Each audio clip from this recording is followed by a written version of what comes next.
Bismillahirrahmanirrahim. Dear students, now we are into our third lecture of crop protection module.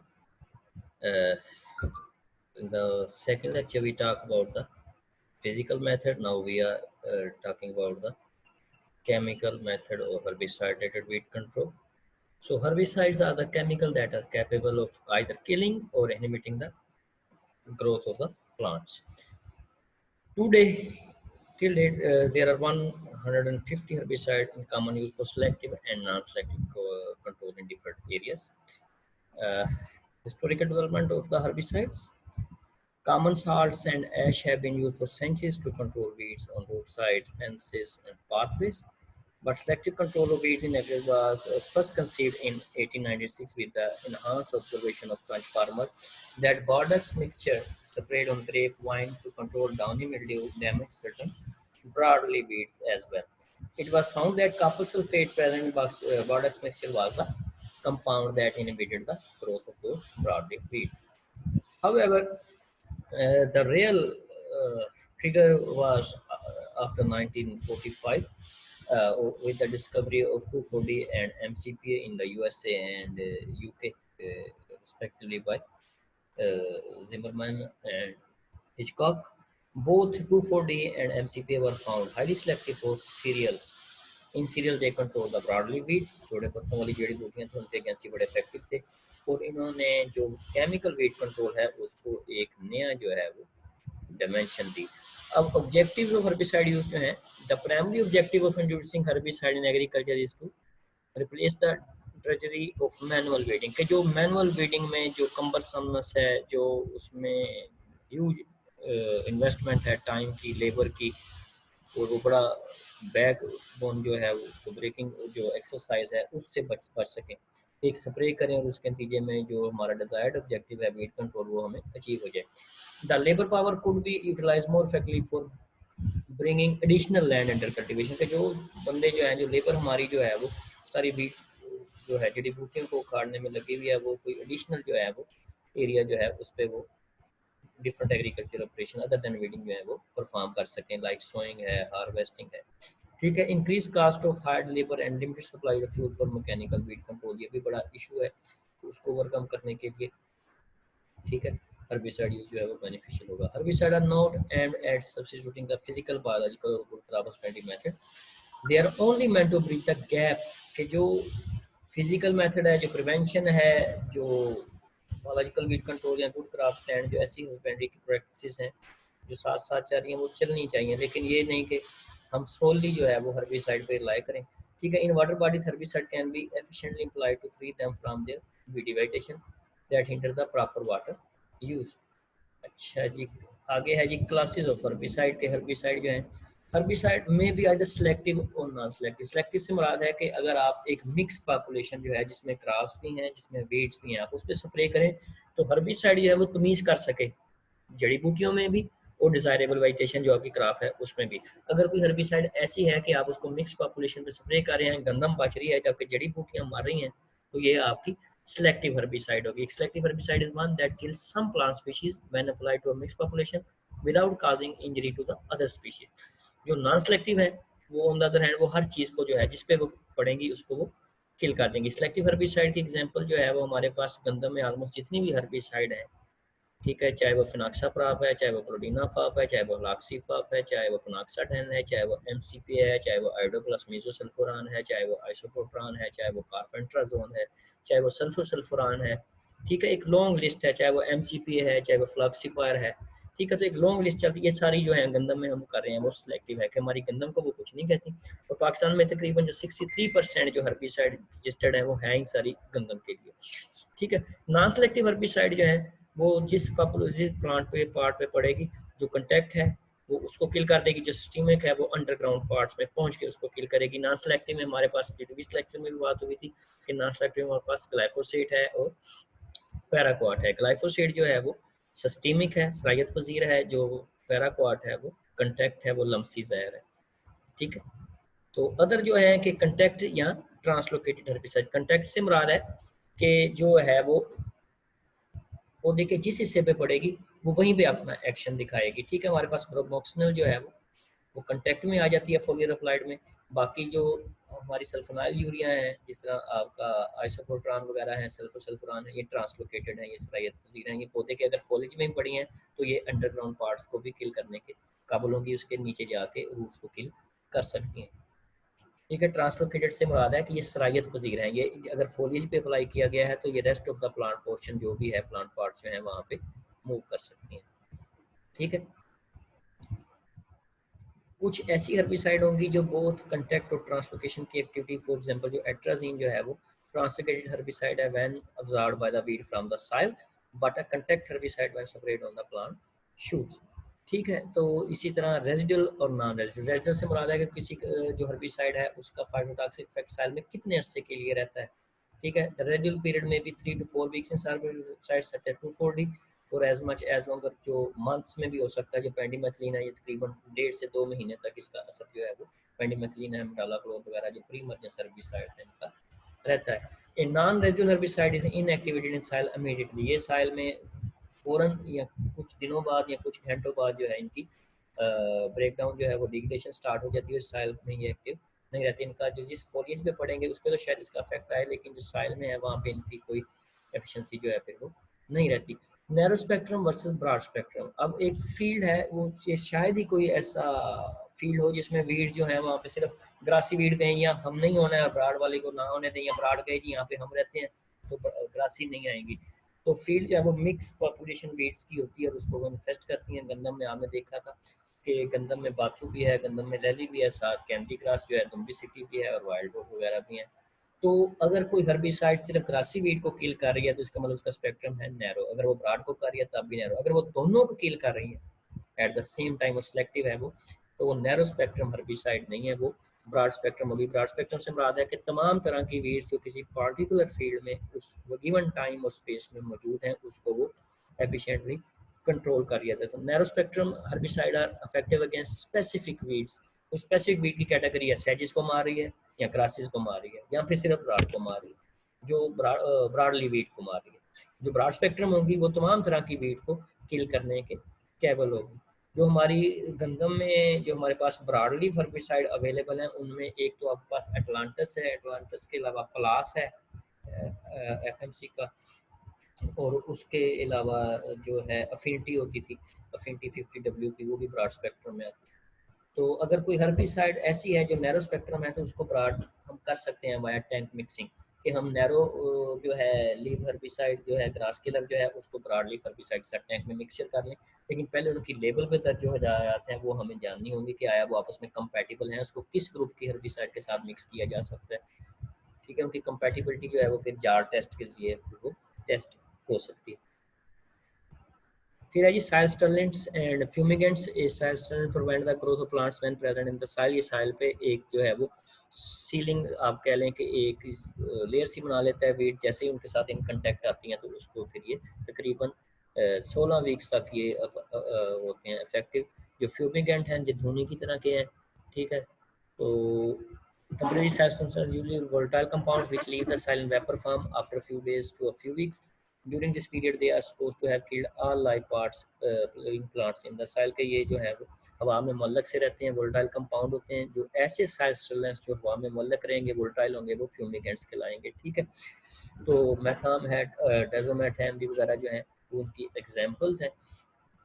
ठीक है, permanent soil stabilizers are used in causing bare ground in industrial and other non-crop areas for one or more reasons. Sodium chlorate है इसमें, substituted ureas involve हैं और several symmetrical ट्रायजीन्स हैं, आर्सेनिक्स हैं और बोरेट्स हैं। तो ये तो है हर्बिसाइड्स की बात। तो हर्बिसाइड में जो है अगर इसकी क्लासिफिकेशन को हम फर्दर देखें तो मैंने यहाँ पे एक इलस्ट्रेशन यहाँ पे आपको दी है कि हर्बिसाइड को हम क्लासीफाई कर सकते हैं based on time of application. Time of application से मुराद है प्री प्लांटिंग के, प्लांटिंग से पहले कि हमने बीज लगाने से पहले हमने जब हमारी ज़मीन तैयार हो रही थी वहाँ पे हमने ट्राइफ्लोरालिन या पेंडिमेथिलिन स्प्रे कर दी। फिर है प्री इमरजेंस के कबल उगाओ, ये कबल उगाओ क्रॉप के हिसाब से भी हो सकता है, ये वीड के हिसाब से भी हो सकता है। तो उसमें है कि हम एस्मेटालाक्लोर है, सीटाक्लोर है, अक्लोमिफिन है, पेंडिमेथिलिन है, तो इनको हम जस्ट हमने सोइंग किया उसके फ़ौरन बाद या विद इन 1 to 2 days हम, यानी कि वीड और क्रॉप के उगने से पहले पहले हम इसको स्प्रे कर दें। पोस्ट इमरजेंसी है कि जब क्रॉप या वीड्स उग आएँ। गंदम में पोस्ट इमरजेंसी से मुराद ये है कि पहले पानी के बाद जब वीड्स उग आएँ तो तब हम उसमें, तो इनको कहते हैं बाद अज़ उगाओ। ठीक है, तो टाइम ऑफ एप्लीकेशन की बेस पे हर्बिसाइड प्री प्लांटिंग हो सकती है, प्री इमरजेंसी है या पोस्ट इमरजेंसी है। स्पेक्ट्रम की बेस पे ऑलरेडी हमने बात की, नैरो स्पेक्ट्रम या ब्रॉड हो सकती है। सिलेक्टिविटी की बेस पे सिलेक्टिव या नॉन सिलेक्टिव हो सकती है। इस तरह साइट ऑफ एप्लीकेशन के बेस पे या उसको साइल पे अप्लाई किया जाएगा, खासकर जो प्री प्लांटिंग या प्री इमरजेंसी है। ठीक है, और यहाँ फॉलेज अप्लाइड होगा। फॉलेज अप्लाइड मोस्टली जो है वो पोस्ट इमरजेंसी एप्लीसाइड होती हैं। ठीक है, इस तरह based on mode of action है। मोड ऑफ एक्शन से मुराद है कि वो कंटैक्ट है या सिस्टमिक है या और मोड ऑफ एक्शन को अगर हम फर्दर इन डेप्थ लेके जाएंगे तो उसमें फिर कुछ माइटोटिक पॉइजन होंगे, कुछ मेम्ब्रेन के डिस्ट्रप्टर होंगे, कुछ जो है आपका जो है ACCase एंजाइम है, कुछ ALS एंजाइम, तो डिफरेंट। लेकिन हम यहाँ पे सरफेस जो है वहीं पे रहते हैं, तो उनको हम दो लार्जर जो ग्रुप्स हैं, आप इसको based on mode of action की बजाय based on mode of translocation कह लो कि मोड ऑफ ट्रांसलोकेशन की बेस पे इधर वो ट्रांसलोकेट होती है या नहीं होती। अगर ट्रांसलोकेट होती है तो ये सिस्टमिक है, अगर नहीं होती तो ये कंटैक्ट है। इस तरह विंडो ऑफ एप्लीकेशन की बेस पे है कि नैरो विंडो है और वाइडर है। नैरो से मुराद है कि क्या हम उसको किस दौरानिए में स्प्रे कर सकते हैं कि बिजाई के फ़ौरन ही बात करनी पड़ेगी या हमारे पास 1-2 दिन का मार्जिन है या नहीं। इस तरह बेस्ड ऑन रेजिडुअल एक्शन को आपने पहले देखा कि रेजिडुअल या नॉन रेजिडुअल है। इस तरह ड्यूरेशन ऑफ हीट कंट्रोल है कि वो टेम्परेरी है या परमानेंट स्टूडेंट्स हैं। ये उसका दोबारा एक ओवरव्यू था। अब कोई भी हर्बिसाइड जो होती है उसके साथ आपने अक्सर देखा होगा, मैंने आपको लेक्चर में भी एक वर्ड बोला था, अफिनिटी 50 WP। अफिनिटी WP से मुराद है कि एक हर्बिसाइड थी, अफिनिटी उसका ट्रेड नेम था, FMC इसको मार्केट कर रही थी। आइसोप्रोट्रॉन प्लस कार्फेंट्राजोन इसका एक्टिव इंग्रेडिएंट था। एक्टिव इंग्रेडिएंट से मुराद है वो ओरिजिनल केमिकल कंपाउंड जो हर्बिसाइड एक्शन को रिस्पॉन्सिबल है। जो अगर अफिनिटी 50 WP से मुराद है कि इसमें 50% जहर है और 50% जो है उसमें बाकी चीज़ें यहाँ कैरियर है। W से मुराद है यहाँ पे वेटेबल पाउडर। तो WP जैसे कोड है, WDG है, तो ये हर्बिसाइड की फार्मूलेशन होगी। फार्मूलेशन जो है हर्बिसाइड को प्रिपेयर करती है फॉर इट्स फाइनल एप्लीकेशन। ठीक है, तो उसको फिर हम उसकी यूजफुल फॉर्म में लाने के लिए हर्बिसाइड को फार्मूलेट किया जाता है उस एक्टिव इंग्रेडिएंट को। ठीक है, वेटेबल पाउडर से मुराद है कि वो जो है ये पाउडर वेटेबल होके उसमें जो है वो डिस्पर्स होगा इन अ सूटेबल कैरियर। ठीक है, to prepare a suspension first the wettable powder is turn into a slurry with little amount of the carrier और फिर इसको एक्सटेंडेड वॉल्यूम जो है उसमें स्प्रेयर में हम फिर इसको बना लेते हैं। ठीक है, तो एग्जांपल इसकी मैंने आपको दी कि 50 WP। इसी तरह वाटर डिस्पर्सिबल ग्रैन्यूल्स के ऐसे दाने जो पानी में डिस्पर्स हो जाएंगे। ठीक है, हमारे पास जो सनस्टार थी वो WDG में आती है, एटलांटिस WDG में आती है। ठीक है, वाटर डिस्पर्सिबल ग्रैन्यूल्स में। ठीक है, dry flowable water dispersible granule formation are much like wettable powder except they are active ingredient formulated on large particle के वो ग्रैन्यूल में, यहाँ पे वो पाउडर फॉर्म में थे, यहाँ पे ये ग्रैनुल फॉर्म में है। इसी तरह फ्लोरेबल लिक्विड्स हैं, इतने कॉमन नहीं है हमारे यहाँ पे, इतने नहीं आते ये। हमारे जो मोस्ट कॉमन फार्मुलेशन यूज़ हो रही हैं वो WP है, सबसे ज़्यादा जो है वो एमल्सिफाइबल कंसनट्रेट है, EC है, और WDG वगैरह जो है वो चलती हैं। ठीक है, herbicide like acrolein and aromatic solvents are applied in water bodies as flowable liquid directly from container under pressure without any dilution. ठीक है, these are known as flowable liquid formulation. In the water body treatment, these form either emulsion, solution और both as the case may be. उसके बाद जो FMC की एक नई पेंडिमेथलिन थी जिसको स्टाम्प के नाम से लाए, पहले स्टाम्प 330 EC होती थी, अब वो स्टाम्प CS है, यानी कि कैप्सुलेटेड सस्पेंशन है। ठीक है, micro encapsulated formulation are small particle consisting of herbicide core surrounded by a barrier layer usually made of a polymer shell. ठीक है, ये इसकी बड़ी कम्प्लेक्स केमिस्ट्री की डेफिनेशन है, लेकिन आपके अंडरस्टैंडिंग के लिए कि आप उसको कैप्सुलेटेड सस्पेंशन के नाम से याद हो, क्योंकि हर्बिसाइड के स्मॉलर से माइक्रो कैप्सूल्स हैं जो सस्पेंडेड होते हैं फिर उसमें फार्मूलेशन में। ठीक है, और इसकी एग्जांपल आपके पास है स्टाम्प 455 CS, यानी कि 1000 ml अगर स्टाम्प होगी तो उसमें 455 ग्राम पेंडिमेथिलीन होगी एज कैप्सुलेटेड सस्पेंशन। उसके बाद जो ड्राई एप्लीकेशन है उनमें ग्रैनुलर हर्बिसाइड है हमारे पास जो है ड्राई फार्मूलेशन में आपके पास जितनी दानेदार जहरें हैं, फिप्रोनिल वगैरह जो है, कार्बोफुरान है, वो इस फार्मूलेशन में आती हैं। ग्रैनुल का साइज जो है वो 0.44 मिलीमीटर से 1 मिलीमीटर इन डायमीटर हो सकता है। ठीक है, तो हर्बिसाइड जो है राइस के लिए भी कुछ दानेदार आती हैं, जिस तरह ब्यूटा क्लोर है, मचेटी वगैरह के नाम से आती रही हैं ये। ठीक है, तो एडवांटेजेस क्या हैं जी फॉर मोस्ट जो granular herbicide application is convenient. ठीक है। और सिचुएशन के लिए राइस पैडी में, हिली ट्रेन में और वाटर बॉडीज में, ठीक है। Most herbicide granule neither irritate skin nor corrode, वो जंगवीन को किस चीज़ की स्कॉचिंग भी नहीं करते, ठीक है। अब्रेसिव एक्शन नहीं उनका, and eat through the containers, और कंटेनर को भी नहीं उगलाते, ठीक है। ऐसा लिक्विड हर्बिसाइड जो बाज बाज हर्बिसाइड के साथ हो जाता है, ठीक है।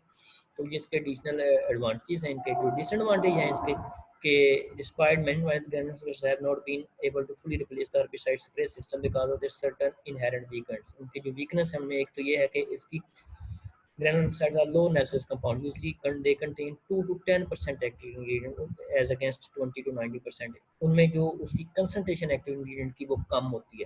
अगर उसको ज़्यादा कर देंगे तो फिर जो एडिशनल पिछले बेनिफिट थे वो लॉस हो जाते हैं, कि ये करोड़ भी करेंगे अपने कंटेनर को, स्किन की बर्निंग भी कर सकते हैं एप्लीकेटर की, ठीक है। तो ये सारे जो फिर वो एडवांटेज जो है वो, तो इनमें कंसंट्रेशन लो होगी, ठीक है। Granular require more soil moisture to activate, तो उनको फिर आपको एक्टिवेट सॉल्युबल फॉर्म में ला के अपटेक होने के लिए, ट्रांसलोकेट होने के लिए मॉइस्चर की जरूरत होगी, ठीक है। Calibration of mechanical granular distribution must more difficult than the spray के, जो आम स्प्रे है उसको तो फार्मर फेमिलराइज है, उसके में पानी कितना यूज़ होता है, उसकी कैलिब्रेशन आसान है। लेकिन जो इसका मैनुअल के लिए, या तो फिर आपको ब्रॉडकास्ट करना पड़ेगा, ब्रॉडकास्ट जब करेंगे मैनुअली तो उसमें फिर वो एफिशिएंसी जो है वो अचीव नहीं होती, ठीक है। पैलेट्स और टैबलेट्स जो हैं, pellets are dry formulation of a herbicide and other components in discrete particle, usually larger than 100 millimeter. Tablets are in the form of small flat pellets, just like आप ये tablets आती हैं वैसे। pellets and tablets frequently used for spot application, कि वो बहुत ज़्यादा कोई noxious weed है, perennial weed है, तो उसको जो है फिर कंट्रोल करने के लिए हम वहाँ पे स्पॉट एप्लीकेशन के लिए टैबलेट्स या पैलेट्स जो है वो, और जो कंसनट्रेशन यहाँ पे होती है टिपिकली वो 5 से 20% तक आ जाती है इसमें। ये था केमिकल वीड कंट्रोल के बारे में। केमिकल वीड कंट्रोल को अगर हम सम अप करें तो chemical weed control is via use of chemicals called herbicide which either inhibit और kill the undesirable vegetation. They may be selective or non-selective. They may be translocated or they may be contact. They may be narrow spectrum. They may be broad spectrum. They may be either soil applied. They may be foliage applied.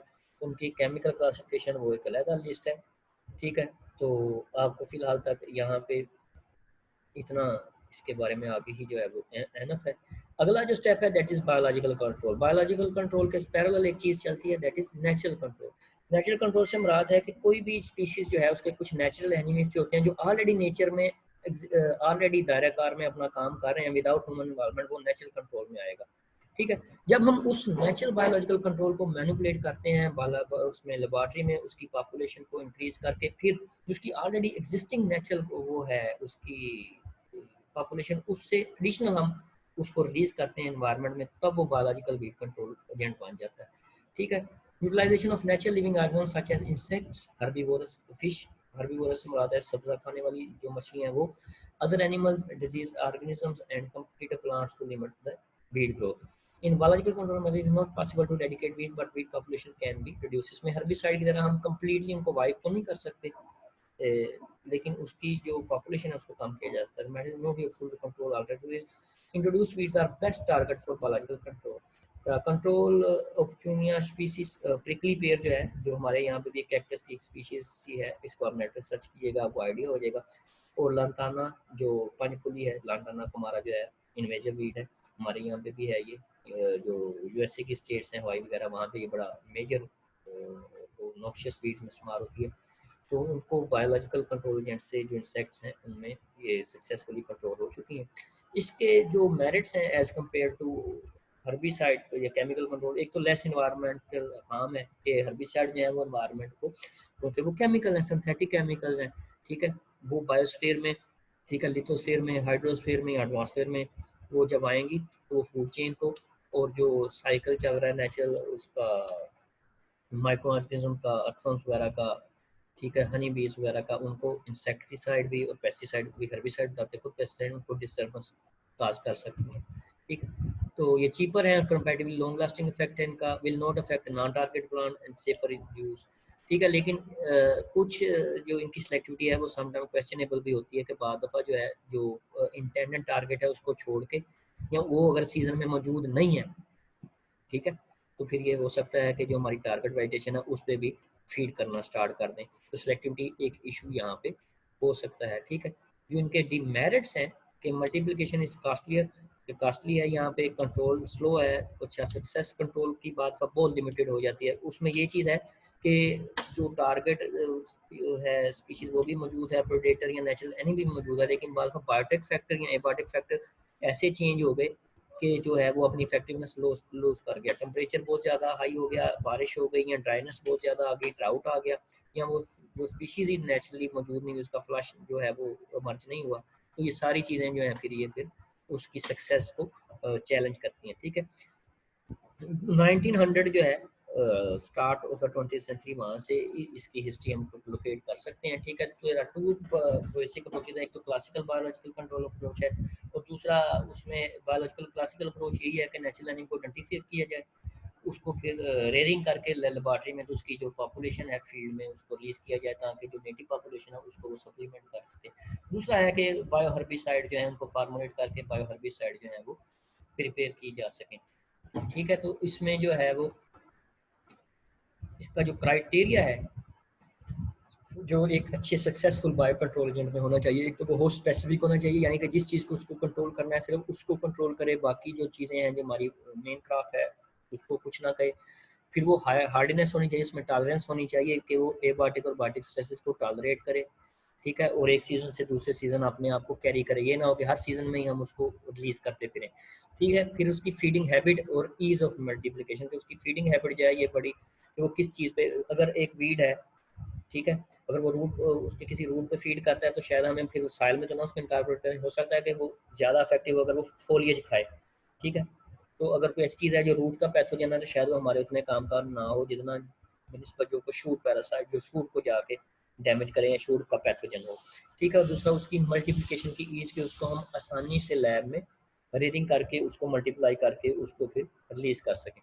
तो इनकी सब की detail जो है वो आपको यहाँ पे मौजूद है, पॉइंट वही है जो मैंने आपको बताए, ठीक है। यहाँ पे जो बायोलॉजिकल कंट्रोल एजेंट्स हो सकते हैं उनमें इंसेक्ट्स हैं, हशरात, कार्पफिश है, उसके अलावा फंगाई जो है फंजाई वगैरह आ सकते हैं, कंप्यूटर प्लांट्स आ सकते हैं, स्नेल्स हैं और माइट्स हैं।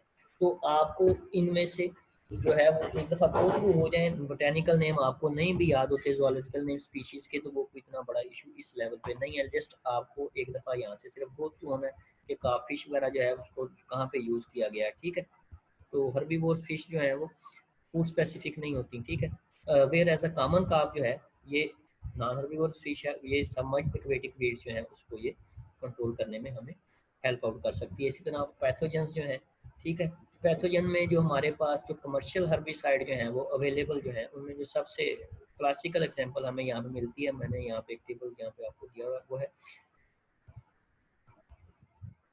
ये वाली क्लिको, ठीक है। तो ये राइस फील्ड में बड़ा 1960 से ऑनवर्ड इस पे जो है वो काम चल रहा था, तो ये बड़ा बायो हर्बिसाइड जो है ये लोग यूज़ कर रहे हैं। 80s में इसका यूज़ जो है वो रिपोर्टेड है, ठीक है, कंट्रीज में जो है फॉरन। तो राइस की वेटिक वीड्स जो हैं उनको कंट्रोल के लिए यूज़ होता रहा है, ठीक है। बैक में जा रहा हूँ यहाँ पे। अच्छा, कारफिश के बाद जो है जो चीज़ है कंप्यूटर प्लांट से मुराद है कि मैरीगोल्ड जो है, मैरीगोल्ड से मुराद है गेंदा जो है, पोटेंशियल टू डिस्प्लेसिंग पार्थिनियम, ठीक है। जो पार्थिनियम है उसको ये पोटेंशियल है इसमें कि उसको कम्पीट कर सकता है मैरीगोल्ड गेंदा जो है। इसकी एग्जांपल आप याद रखें, ठीक है। इस तरह स्नेल्स जो है, the large tropical fresh water snail जो है उसका बोटैनिकल नेम आ गया, जोलॉजिकल नेम आ गया, ठीक है। फीड ऑन एक्वेटिक वीड्स की, एक्वेटिक वीड्स के अगेंस्ट इसको यूज़ किया जा सकता है, ठीक है। फिर sir feeds on roots of water hyacinth, ठीक है। जो वाटर हायासिंथ जो है जो कवल वगैरह वहाँ पे उगते हैं, ठीक है। गुलबकौली वगैरह जो है, वाटर लोटस वगैरह जो है, ठीक है, उनमें तो ये वहाँ पे यूज़ हो सकता है, ठीक है। इसी तरह यहाँ पे एक माइट की एग्जांपल है, माइट जो है जो प्रिकली पेयर है और प्यूनिया जो है उसके अगेंस्ट जो है ये वाली माइट जो है अफेक्टिव है। और लांताना कुमारा जो है पांचफली जिसका हम बार बार नाम ले रहे हैं, ठीक है, उसके अगेंस्ट जो है वो जो सक्सेस स्टोरी है, ठीक है, वह first weed control successfully with certain insect bioagents, ठीक है। उसमें जो है जो ग्रोसिडोसिना है, लंताना एमोथ जो है जो उस पर फीड करता था, उसकी सक्सेस स्टोरी है। इंस्टेलिया 3 successful insect bio spine beetle जो है और टिंजेड जो है लंताना बग जो है वो यूज़ हो चुके हैं इस वीड की बायोलॉजिकल कंट्रोल के लिए। ठीक है, प्रिकली पेयर जो है ऑस्ट्रेलिया में बायो उसका एजेंट जो था वो था कैक्टोब्लास्टिस कैक्टोरम। ठीक है, आपने नामों से नहीं डरना, आपने सिर्फ इसको गो थ्रू करना है। नाम आप चाहे ना याद करें, मैं सब सेक्शंस के लिए रिपीट कर रहा हूँ, चाहे इसी पे ना फंस के बैठे रहना कि ये नाम हमें याद नहीं होते। ये सिर्फ आपके पास रेडी रेफरेंस होना चाहिए कि ये चीज़ें हैं। ठीक है, वाटर हायसिंथ जो है उसके लिए वर्ल्ड वाइड एक्वेटिक जो जितने भी होती हैं वाटर बॉडीज, उनमें ये बीड हमारे हमारे भी यहाँ पे होती है। आप नेट पे गूगल करना वाटर हायसिंथ, तो इसके स्पेलिंग सही कर लेना, ये एल यहाँ पे एक्स्ट्रा डाल के। ठीक है, तो हायसिंथ मॉथ जो है वो उसके यंग लीफ पे और एपिकल बर्ड्स पे फीड करते हैं, तो उसकी जो पॉपुलेशन है उसको वो हेल्पफुल है डिक्रीज करने में हेल्पफुल है। इसमें सेल्विनिया जो है, ठीक है, ये एक बीटल जो है, ये है जी Cyrtobagous salviniae is used to clear the fresh water courses and paddy feed. They feed on terminal bud and rhizomes and petals of Salvinia. ठीक है, तो अदर एग्जांपल्स हैं, ये फॉर रेफरेंस हैं आपके, इसमें आपने कोई इसको रट्टा मारने की कोई ज़रूरत नहीं है। ठीक है, ये प्रिकली पेयर की फ़ोटो है, यहाँ पे आप अगर नेट पे करोगे तो शायद इससे भी बेहतर आपको मिल जाए। ठीक है, तो ये again method of wheat control जो है उनका एक ओवरव्यू आ गया है यहाँ पे सारा। दोबारा अगर जिस तरह वो आप एक की बनाते होते थे तो ये जस्ट वही चीज़ है। और उसके बाद लास्ट में एक चीज़ यहाँ पे एडअप है, that is integrated weed management. Integrated weed management कहते हैं मरबूत जड़ी बूटियों का मरबूत तरीका इंसदाद, यानी कि जितने भी पॉसिबल वीड कंट्रोल ऑप्शंस या मेथड हमारे पास उस गिवन टाइम फ्रेम में उस गिवन लोकेलिटी के लिए साइट स्पेसिफिक हमारे पास अवेलेबल हैं, उनको हम इस तरह हार्मोनाइज, इस तरह इंटीग्रेट करें कि वीड्स जो है वो डिस्करेज हो। और उसमें हमारे पास केमिकल वीड कंट्रोल जो है वो एज ए लास्ट रिजोर्ट होगा। पहला जो हमारे स्टेप होंगे वो लिटिल हैमर्स होंगे in the form of cultural practice, in the form of computer crop cultivars और in the form of manual mechanical hoeing. तो हर्बिसाइड जो है वो उसका फिर एज ए लास्ट ऑप्शन होगा उसमें। ठीक है, प्रिंसिपल ऑफ IWM जो है इंटीग्रेटेड वीड मैनेजमेंट है कि integrated place the crop in competitive environment over the weed, के क्रॉप को जो है हमने कम्पिटिटिव एज देना है, जबकि वीड को हमने डिस्करेज करना है। By manipulating the crop habitat by utilising some biological difference between crop and weeds. Integrated management should be directed to reduce the survival mechanism, के हर्बिसाइड का जो सर्वाइवल है उनका, जो एक सीजन से दूसरे सीजन में जो कैरी ओवर है वाया सीड है वाया डिस्पर्सल है, उसको हमने टारगेट करना है। ठीक है, crop culture practice should be incorporated to discourage the establishment of perennial and parasitic weed rotation. आ जाएगी इसमें any individual element of the weed management should be eco friendly, तो उसका वीड को कंट्रोल करते करते हम अपनी इन्वायरमेंट को मजीद डिग्रेड ना कर लें। ठीक है, वो इको फ्रेंडली होनी चाहिए, इन्वायरमेंटली जो है वो बिनाइन टेक्नोलॉजी जो है वो होनी चाहिए। अगली जो चीज़ है weed management should be flexible to accommodate possible innovations, कि वो रिजिड ना हो कि उसमें एक ही चीज़ जो है उसमें फर्दर किसी चीज़ की गुंजाइश नहीं है। ठीक है, और उसमें जो प्रोग्रेसिव फार्मर जो हैं, ऐसे फार्मर जो तरक्की दादा किसान जो है, उनकी अगर कोई इनपुट है तो उसको इनकॉर्पोरेट करके उससे फ़ायदा जो है वो हासिल किया जा सके। ठीक है, जो उसके एडवांटेजेस जो हैं, क्रॉप बीट कंपटीशन को इन फेवर ऑफ क्रॉप में ये शिफ्ट कर देती है, प्रिवेंट बीट शिफ्ट्स के टुवर्ड्स पेरिनियल नेचर। तो ये जो बीट्स अगर हम साला साल एक ही कोई बीट कंट्रोल मैयर हम रखेंगे या जीरो टिलेज पे ही रहेंगे सिर्फ, या फिर सिर्फ हर्बिसाइड पे ही रहेंगे, तो हो सकता है उसमें बीट फ्लोरा शिफ्ट हो जाए, कोई नई पुरानी बीट जो है हो सकता है वो कंट्रोल हो जाए और उसकी जगह रिप्लेस करने के लिए नहीं आ जाए। तो इंटीग्रेटेड डेवलपमेंट जो है बीट फ्लोरा जो है उसमें शिफ्ट जो है उसको प्रिवेंट करती है।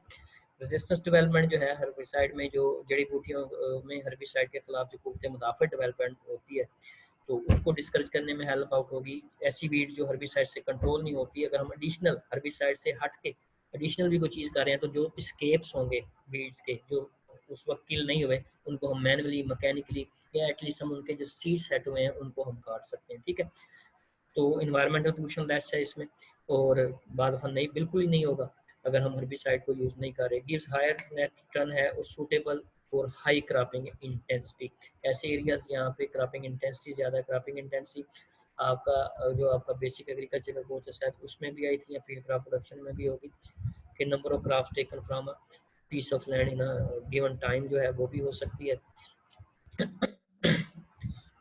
और this is again an illustration कि उसमें इंटीग्रेटेड वीड मैनेजमेंट जो है उसमें ये तमाम मेथड जो है इनको इंटीग्रेट करके ठीक है, उसको सिस्टमाइजेशन है उसकी कि उनको जो है क्लाइमेट, साइल क्राफ्ट और वीट इन्फेस्टेशन के लेवल और उसके बाद जो रिसोर्सेज और सोशियो इकोनॉमिक कंडीशन उनके मुताबिक फाइन ट्यूनिंग की जाए।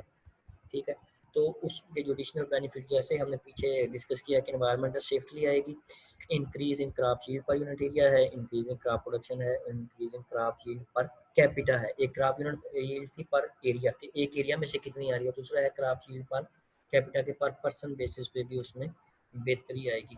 तो यहाँ तक हम लेते हैं एक ब्रेक, और बाकी जो चीज़ें होंगी आपकी इसमें से डेफिनेटली बहुत सारी चीज़ें हैं और बहुत सारी कंफ्यूजिंग भी होंगी इनिशियली आपके लिए, खासकर बायोलॉजिकल कंट्रोल एजेंट्स में जो चीज़ें हैं।